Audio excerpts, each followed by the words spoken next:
ಕಾನ್ಸೂರು ಪ್ರಾಥಮಿಕ ಆರೋಗ್ಯ ಕೇಂದ್ರ ಮಧ್ಯವರ್ತಿ ಕೇಂದ್ರವಾಗಿದ್ದು ಇಲ್ಲಿ ಈಗಾಗಲೇ ಆಸ್ಪತ್ರೆಯಲ್ಲಿ ರೋಗಿಗಳಿಂದ ತುಂಬಿ ತೊಳಗ್ತಾ ಇದ್ದು ಇದರ ಬಗ್ಗೆ ಯಾವುದೇ ಮೇಲಧಿಕಾರಿಗಳಿಗೆ ಗಮನಕ್ಕೆ ಬಂದಿದ್ದರೂ ಯಾವುದೇ ಕ್ರಮ ಕೈಗೊಂಡಿಲ್ಲ. ಸಿಬ್ಬಂದಿಗಳನ್ನು ನೇಮಿಸಲಿಲ್ಲಾದರೆ ಸಾರ್ವಜನಿಕರು ಸೇರಿ ಉಗ್ರ ಹೋರಾಟ ಮಾಡಬೇಕಾಗಿ ತಿಳಿಸ್ತಾ ಇದ್ದೇವೆ. ಆದಷ್ಟು ಬೇಗ ಇಲ್ಲಿ ಸಿಬ್ಬಂದಿ ನೇಮಿಸಬೇಕಾಗಿ ನಾವು ಕೇಳ್ಕೊಳ್ತಿದ್ದೇವೆ. ಡಾಕ್ಟರ್ ಇಲ್ಲ ಅಂತ ಕೂತ್ಕೊಂಡಿದ್ದೀರಿ?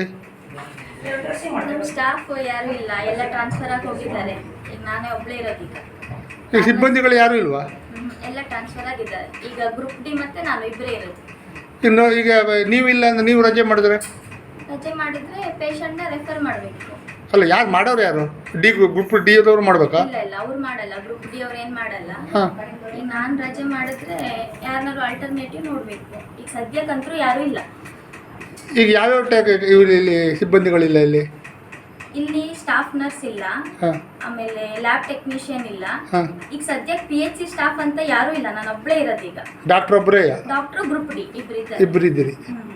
ಈಗ ರೋಗಿಗಳ ಚೆಕ್ ಮಾಡೋರು ನೀವೇ, ಮೆಡಿಸಿನ್ ಕೊಡೋರು ನೀವೇ, ಎಲ್ಲದೂ ನೀವೇ ನೋಡ್ಕೊಳ್ಬೇಕು.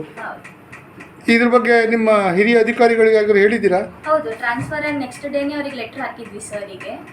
ಅವರು ಇನ್ನೂ ಏನೋ ಆಕ್ಷನ್ ತಗೊಂಡಿಲ್ಲ ಅದ್ರ ಬಗ್ಗೆ.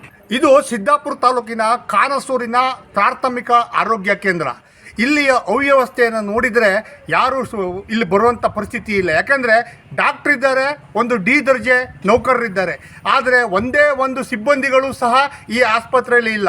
ಯಾವ ರೀತಿ ಆಡಳಿತ ನಡೀತಾ ಇದೆ ಹೇಳೋದನ್ನು ಆರೋಗ್ಯ ಇಲಾಖೆಯವರೇ ಹೇಳಬೇಕು. ತಕ್ಷಣವೇ ಮಾನ್ಯ ಶಾಸಕರು ಭೀಮಣ್ಣ ಟಿ ನಾಯ್ಕ ಅವರು ಇಲ್ಲಿಯ ಪರಿಸ್ಥಿತಿಯನ್ನು ಅರಿತುಕೊಂಡು ತಕ್ಷಣವೇ ಸಿಬ್ಬಂದಿಗಳನ್ನು ನೇಮಿಸಲಿಕ್ಕೆ ಕ್ರಮ ಕೈಗೊಳ್ಳಬೇಕು ಅಂತ ಈ ಮೂಲಕ ತಿಳಿಸ್ತಾ ಇದ್ದಾರೆ ಕಾನ್ಸೂರಿನ ಸಾರ್ವಜನಿಕರು.